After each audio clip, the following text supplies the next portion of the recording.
Welcome. इस class में हम पढ़ेंगे elasticity of demand, measuring of elasticity of demand by important method that is point method of measuring elasticity of demand. तो ये video इस journal economics playlist में होगा और इसका रिटर्न इस साइड पे रखता हूँ, जहाँ पे यहाँ पर जाके आप इसको पढ़ सकते हो। Measurement of elasticity of demand. Elasticity of demand measure करने के लिए हमारे पास जो मेथड्स है, इंपॉर्टेंट मेथड्स जिनसे हम इसको मेजर करते हैं, वो है point method and flux proportional method and exponential method. तो इन तीन मेथड्स को हम पढ़ने वाले हैं। इस वीडियो में हम पढ़ेंगे point method of measuring elasticity of demand. इस मेथड को हम इस क्लास में पढ़ते हैं। Point method of measuring elasticity of demand और ग्राफिकल मेथड और जियोमेट्रिक मेथड, ये तीनों इसी के नाम है, point method of measuring elasticity of demand. इसका एक नाम ये भी है पॉइंट मेथड भी, दूसरा नाम है ग्राफिकल मेथड, तीसरा नाम है जियोमेट्रिक मेथड। तीनों मेथड इसी एक ही मेथड का नाम है। इंपॉर्टेंट मेथड माना जाता है क्योंकि ये जियोमेट्रिक मेथड है, थोड़ा सा टेक्निकल है इसको पढ़ना। तो पहले हम पढ़ते हैं ये मेथड क्या बताता है। This method of measuring price elasticity of demand has been given by Alfred Marshall. इसने दिया है ये method, point method. According to this method, the elasticity of demand is measured at any point on the straight line demand curve. Straight line demand curve. ये straight line demand curve। अभी मैं समझाऊंगा आपको ये straight line क्यों है और touch क्यों कर रही है इन दो पॉइंट को। By taking the ratio of the two segments of the demand curve. तो इस हम इलास्टिसिटी ऑफ डिमांड इस तरह से मेजर करते हैं। हम रेशियो लेते हैं टू सेगमेंट्स ऑफ डिमांड करो। डिमांड करो कि दो सेगमेंट्स का रेशियो लेते हैं। मैं आपको समझाता हूँ एग्जांपल में। अगर ये कोई डिमांड करो है, डी डिमांड करो, तो पॉइंट मेथड में हम इस डिमांड करो पे पॉइंट लेते हैं। जैसे एक पॉइंट यहाँ पर, एक पॉइंट यहाँ पर, एक पॉइंट यहाँ पर, एक यहाँ पर। हम इलास्टिसिटी ऑफ डिमांड किसी भी पॉइंट पे, इस डिमांड करो पे किसी भी पॉइंट पे चेक कर सकते हैं। जैसे ये P1 में नाम रखता हूं। तो इसमें क्या हमने पढ़ा यहाँ पर, ये देख लीजिए क्या लिख रहा है, by taking the ratio of the two segments of the demand करो। ये रेशियो मैं आपको समझाता हूँ यहाँ पर। ये रेशियो क्या लिख रहा है, इस डिमांड करो को हमने यहाँ पर एक पॉइंट डाला, इसका P1 नाम रखा। यहां से यहां तक ये टुकड़ा और इसके लोअर पार्ट में यहां से यहां तक दूसरा सेगमेंट, ये फर्स्ट सेगमेंट, ये फर्स्ट सेगमेंट, ये सेकंड सेगमेंट, इसको हम कहते हैं अपर सेगमेंट और इस वाले पोर्शन को हम कहते हैं लोअर सेगमेंट। तो इसमें क्या करते हैं, अपर सेगमेंट को हम डिवाइड करते हैं लोअर सेगमेंट से, और ये जो डिवाइड करते हैं, इस डिवाइड करने के बाद जो यहां पर निकलता है उसको हम रेशियो बोलते हैं। इसको याद रखिएगा। इस रेशियो से हम चेक करते हैं कि इलास्टिसिटी ऑफ डिमांड किसी भी पॉइंट पे डिमांड करो पे क्या है। जैसे मैं आपको बताता हूँ, हमने पढ़ा है elasticity of demand equal to 1, less than 1, greater than 1 and equal to 0, equal to infinite. यही 5 केसेस है जो हमने पढ़े हैं इलास्टिसिटी ऑफ डिमांड के। तो ये रेशियो जो यहाँ पर निकलेगा, ये इन 5 में से कोई भी एक होगा। वो कैसे, ये रेशियो निकालने के बाद अपर सेगमेंट को जब हम लोअर सेगमेंट से डिवाइड करते हैं, तो वहां से हमारे पास जो रेशियो निकलता है वही हमारे पास इलास्टिसिटी ऑफ डिमांड डिक्लेयर करती है। इस पॉइंट पे अलग होगा और इसका मैं P2 नाम रखता हूँ, इस पे अलग इलास्टिसिटी होगी। इसका नाम रखता हूँ P3, इस पे अलग इलास्टिसिटी होगी। इसका नाम रखता हूँ P4, इसकी इलास्टिसिटी अलग होगी। तो इलास्टिसिटी ऑफ डिमांड किसी भी पॉइंट पे डिमांड करो पे हम निकाल सकते हैं। तो इसी मेथड को इसलिए जियोमेट्रिक कहते हैं क्योंकि इसमें हम जियोमेट्री यूज करते हैं। अब यहाँ पर अपर सेगमेंट देख लीजिए, ये अपर सेगमेंट जो लिखा है, ये अपर सेगमेंट क्या बनेगा, यहाँ पर ये पोर्शन हमारा अपर सेगमेंट है और यहां से यहां तक ये पोर्शन ये हमारा लोअर सेगमेंट है। अभी बताया मैंने। अब इसको मैं ऐसे भी रिप्रेजेंट करता हूं, dp1 divide by P1 d dash, P1 d dash. तो इन दो को जब हम डिवाइड करेंगे वहां से रेशियो निकलेगा। तो मैं ये रेशियो की बात बता रहा था आपको। अभी आगे और अपने पढ़ना है, हम पहले वहां पर जाते हैं। तो यही यहाँ पर लिख रहा है by taking the ratio of the two segments of the demand curve. इस डिमांड कर्व के टू सेगमेंट्स का हम रेशियो लेते हैं। Upper segment is divide by the lower segment, upper segment is divide by the lower segment. अभी दिखाया मैंने आपको of the straight line demand curve. This can be explained with the help of graph. तो यह है इसका graph. अब फिर हम उस डायग्राम पे जाएंगे। तो अब यहाँ पर आपको समझ आया कि upper segment and lower segment. अब सर हमें P2 पे हम P2 पे चेक करते हैं कि अपर सेगमेंट क्या बनेगा। P2 पे हमारा अपर सेगमेंट है ये DP2, इसको डिवाइड करना है लोअर सेगमेंट। तो लोअर सेगमेंट यहाँ पर बनेगा हमारा P2D डैश, P2D डैश। तो अब यहाँ जब हम इनको डिवाइड करेंगे तो वहां से हमारे पास एक रेशियो निकलेगा। अब यहाँ पर आप कंफ्यूज होंगे, यहाँ पर आप इसमें कंफ्यूज होंगे कि ये डिवाइड क्या करेंगे, हम किसको डिवाइड करेंगे। इसने जो मेथड दिया है इस डॉक्टर मार्शल ने, कि इसने कहा कि हम इसको सेगमेंट को डिवाइड करेंगे, यहां से यहां तक कितना पोर्शन है। जैसे ये देख लीजिए आपने ये देखा होगा, आपने जब इस जियोमेट्री में आपने पढ़ा होगा कि ये रूलर है, तो इसमें ये यूज करते हैं हम। एक मेथड ये भी है कि इसको यूज करिए। तो डिमांड कर्व को मेजर करिए, डिमांड कर्व क्या है, चलिए हम चेक करते हैं। हमने चेक किया, मेजर किया, यहां 0 से, इस 0 पॉइंट से यहां तक कितनी बनती है डिमांड कर्व। ये है total 22 centimetre demand curve, total 22 centimetre. अब मैं आपको ये सिखा रहा हूं कि डिवाइड किसको करना है। आप डिवाइड क्या करोगे, ये देख लीजिए आप। तो यहां से यहां तक हम पहले मेजर करेंगे, हम P1 पे निकालते हैं। ये देख लीजिए, इस पॉइंट से, इस लाइन से इस P1 पॉइंट तक कितने सेंटीमीटर आती है लाइन, यह आती है 3 centimetre. Elasticity of demand eight point P1 हम P1 पे निकाल रहे हैं, ये मैंने P1 लिखा है यहाँ पर। Elasticity of demand eight point P1।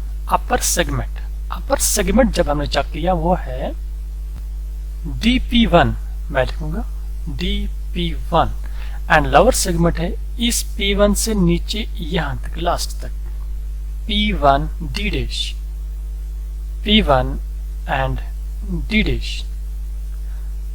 अब हमें इसका रेशियो निकालना है, चलिए निकालते हैं रेशियो। यहां से हम D to P1 जब हम डिस्टेंस चेक करते हैं, ये 3 सेंटीमीटर है, तो 3 लिखता हूं मैं। तो अब यहां से P1 से हम चेक करेंगे यहां तक कितना है, D डैश तक।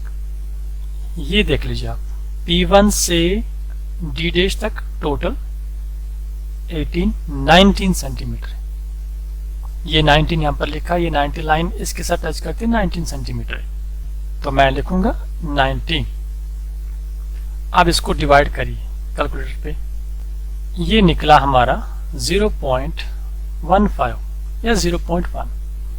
अब यहां पर आप बताइए, मैं आपसे ही पूछ लेता हूं क्योंकि मैंने आपको अभी बताया इलास्टिसिटी ऑफ डिमांड या ग्रेटर देन 1 निकलेगा रेशियो, या लेस देन 1, या इक्वल टू 1, या इक्वल टू 1, या इक्वल टू 0, या इक्वल टू इनफाइनाइट।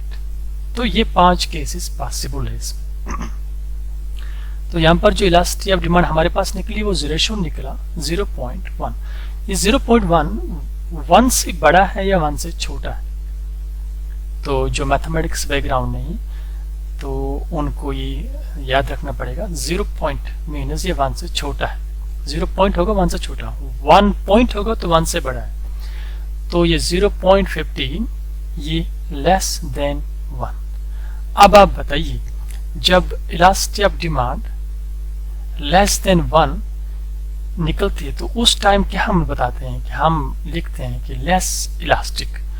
तो इस पॉइंट पे P1 पॉइंट पे elasticity of demand is less elastic. उम्मीद है आपको समझ आया होगा। तो रेशियो पे ये चेक करते हैं, इस रेशियो पे तो अभी दूसरा भी इसका मेथड है, वो भी बताऊंगा अभी, लेकिन उससे आसान मेथड ये है जो हम पढ़ रहे हैं। तो elasticity of demand less than 1, less elastic. अगर हमारे पास यहाँ निकलता ग्रेटर देन 1, हम लिखते हैं मोर इलास्टिक या हाई इलास्टिक। चलिए अब हम P2 पे चेक करते हैं। तो हम यहाँ मेजर करेंगे P2 पे, यहाँ से D2 P2 डिस्टेंस क्या आती है, फ्रॉम D2 P2 यहाँ से यहाँ तक 0 और यहाँ 11, तो D2 P2 डिस्टेंस आती है 11 सेंटीमीटर। मैं लिखूंगा यहाँ पर।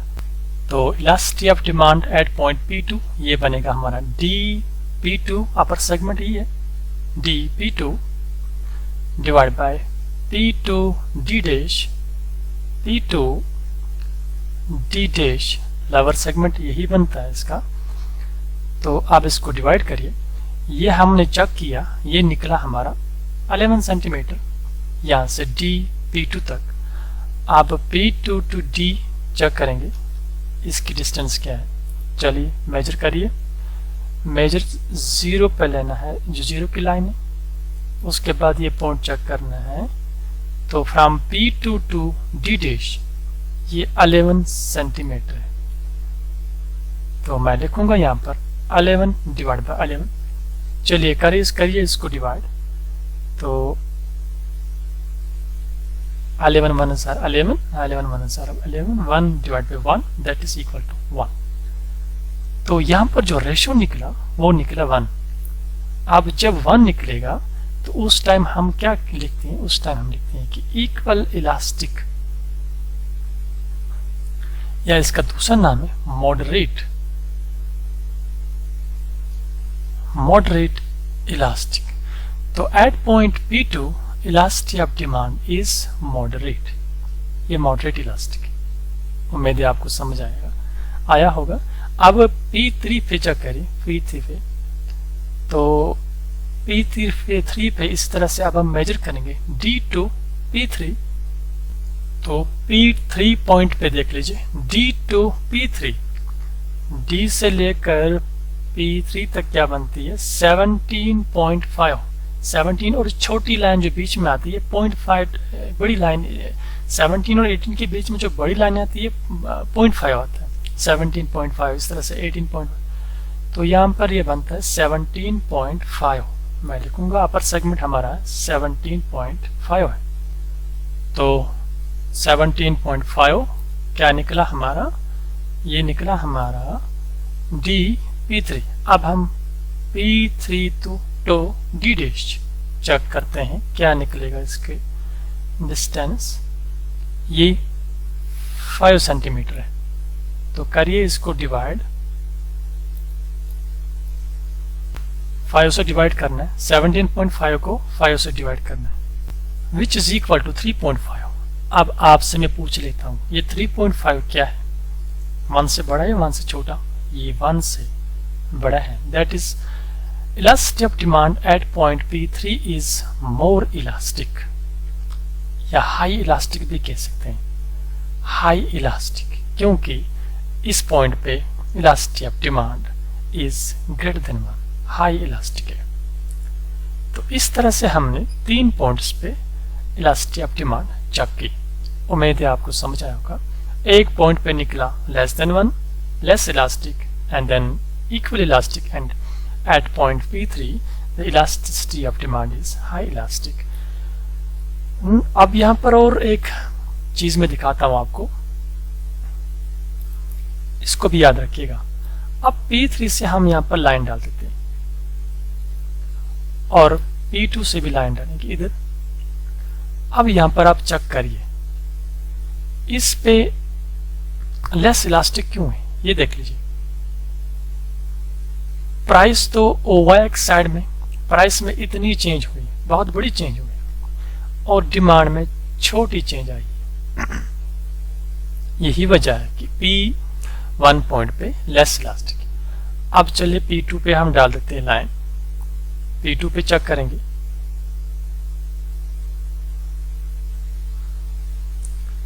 यहां पर देख लीजिए आप, ये यहां से चेंज हुआ है प्राइस में चेंज ये आई है और डिमांड में चेंज यहाँ से यहाँ तक, तो ये नज़र से ही लगता है कि ये इक्वल है, यहाँ से यहाँ तक इक्वल है।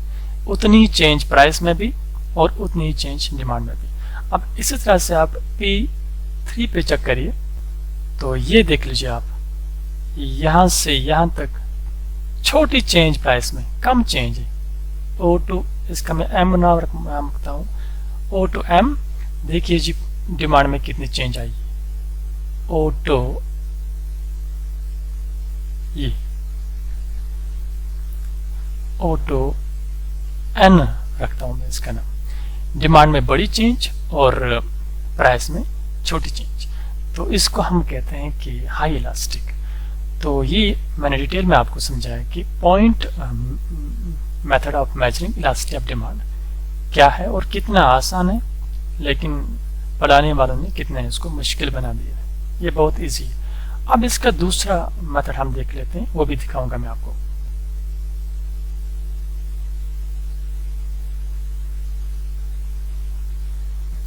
चलिए आप इस ग्राफ लाइन पे जाते हैं। ये जो मैंने ग्राफ बनाया, OX के साइड में डिमांड एंड OY साइड में प्राइस। अब यहाँ पर मैंने P1 पे भी दिखाया, P2 पे भी दिखाया आपको, P3 पे भी दिखाया आपको कि इलास्टिसिटी ऑफ डिमांड कैसे निकालते हैं। अब इसका और एक मेथड भी है, वो है कि upper segment and lower segment का जो इसमें जो ट्रायंगल बनती है, मैं दिखाता हूँ आपको।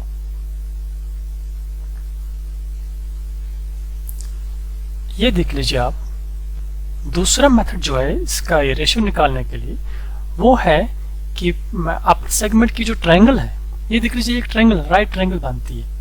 इस राइट ट्रायंगल के एरिया को, यानी अपर सेगमेंट में जो राइट ट्रायंगल बनती है, area of triangle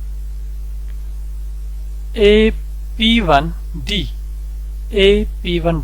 divide by the lower segment triangle का एरिया P1 B, ये B and D dash.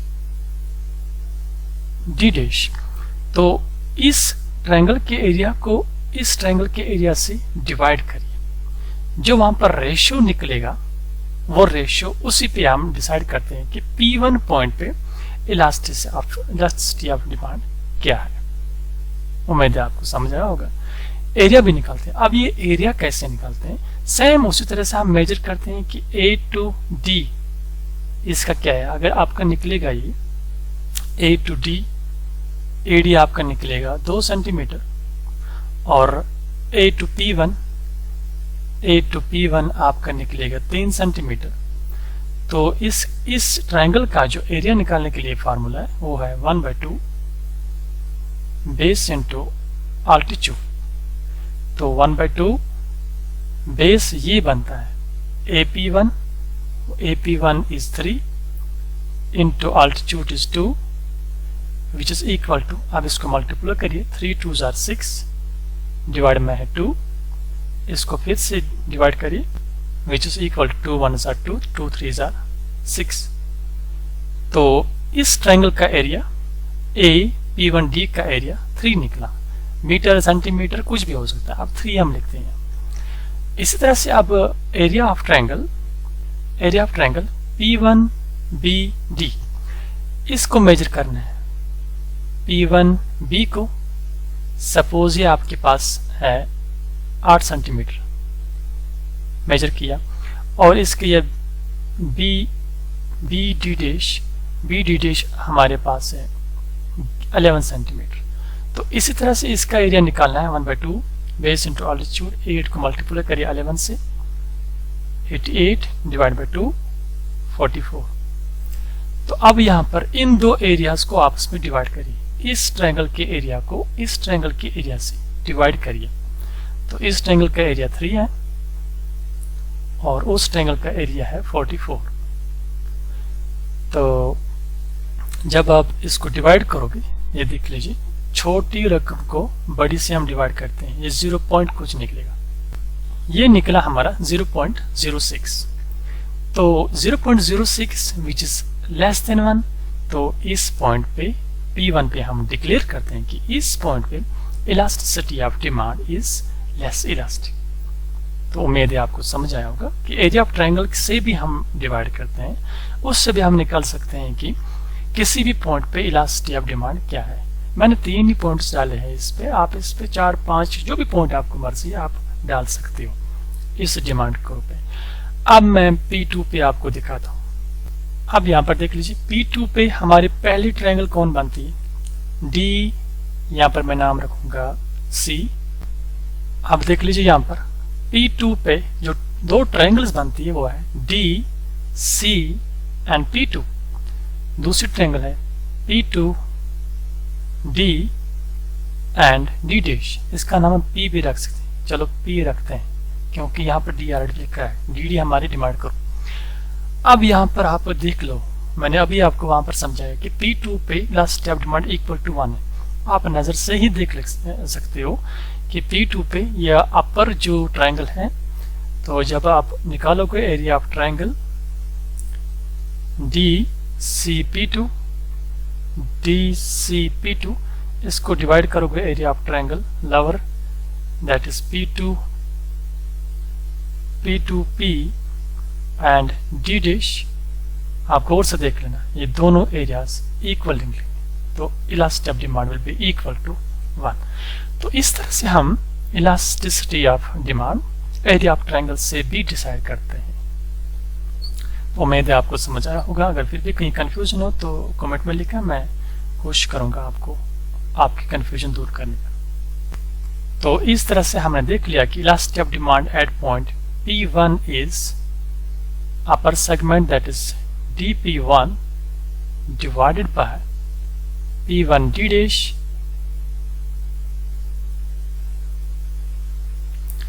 which is equal to less than 1, less elastic।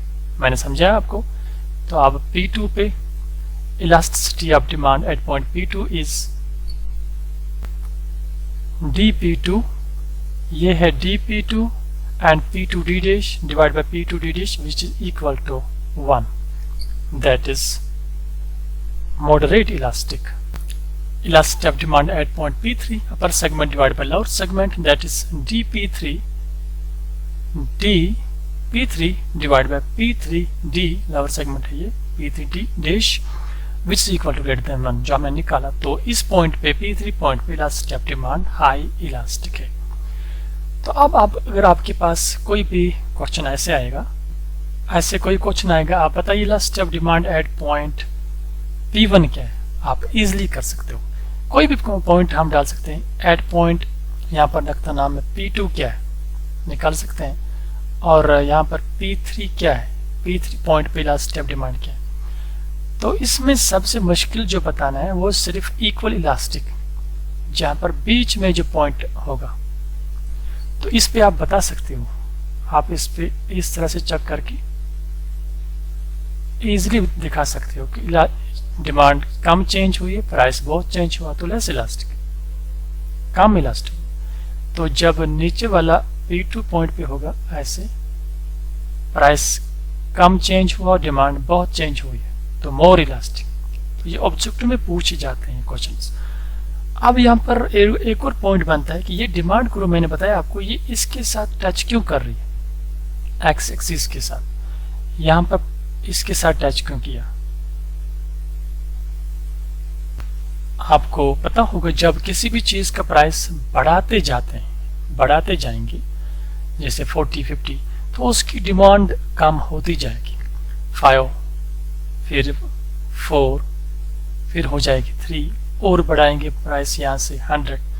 तो चांसेस है जो ही हम प्राइस बढ़ाते जाएंगे, ये 2 फिर 1, तो ऐसा भी चांस है कि जब और बढ़ाएंगे इसका प्राइस, और बढ़ाते जाएंगे, इसकी डिमांड 0 हो जाएगी, लोग इसको खरीदेंगे ही नहीं। तो जब डिमांड 0 हो जाएगी तो उस टाइम ये डिमांड कर्व ऑटोमेटिकली इसके साथ टच करेगा, एक्स एक्सिस के साथ। जब प्राइस टॉप पे होगा तो ये demand curve x axis y axis touch करती है। तो इसमें आप कंफ्यूज नहीं होना कि हम डिमांड कर्व ऐसे डालते थे बीच में, तो ये क्यों टच किया इसने इसके साथ। जो ही हम प्राइस बढ़ाते जाएंगे तो ये डिमांड कर्व एक्स एक्सिस को टच करती है और कर सकती है। क्योंकि प्राइस बढ़ाने से किसी भी चीज़ की डिमांड ज़ीरो भी हो सकती है, ऐसा चांस है। तो ये था आज का important class about the important method of elasticity of demand, that is point method of matching elasticity of demand. तो अगर अभी कोई कंफ्यूजन होगा तो आप कमेंट में लिखना, तो मैं कोशिश करूंगा आपको इसको समझाने का। आप इसको अच्छी तरह से प्रैक्टिस करिएगा और इन पॉइंट्स को याद रखिएगा कि ये पॉइंट्स कैसे आते हैं, greater than 1, less than 1, equal to 1। और ऐसा भी क्वेश्चन आ सकता है, मैं यहाँ पर इसका यहाँ पर जो पॉइंट्स ना रखा है यहाँ पर P4 नाम रखता हूँ। इस पॉइंट पे इलास्टिसिटी ऑफ डिमांड क्या है आप देख लीजिए। प्राइस के साइड में कोई चेंज नहीं, लेकिन डिमांड की साइड में बहुत चेंज है, तो इसको हम कहते हैं जीरो प्राइस, कोई चेंज नहीं, डिमांड में बहुत चेंज। तो इसका इलास्टिक जिस पे इनफाइनाइट होता है और दूसरा जीरो, वो इस पॉइंट पे होगा। यहाँ पर हम नाम रखते हैं इसका P7। इस पॉइंट पे elasticity of demand will be equal to inelastic, क्योंकि प्राइस में बहुत चेंज है लेकिन डिमांड ज़ीरो है। तो इसको इस पॉइंट पे इन इलास्टिक, इस पॉइंट पे इलास्टिक। इसका हम दूसरा नाम ऐसे भी बता सकते हैं, इस पॉइंट पे परफेक्ट इलास्टिक एंड इस पॉइंट पे परफेक्ट इन इलास्टिक डिमांड। तो ये थे इंपॉर्टेंट पॉइंट्स, इनको आपने याद रखना पड़ेगा।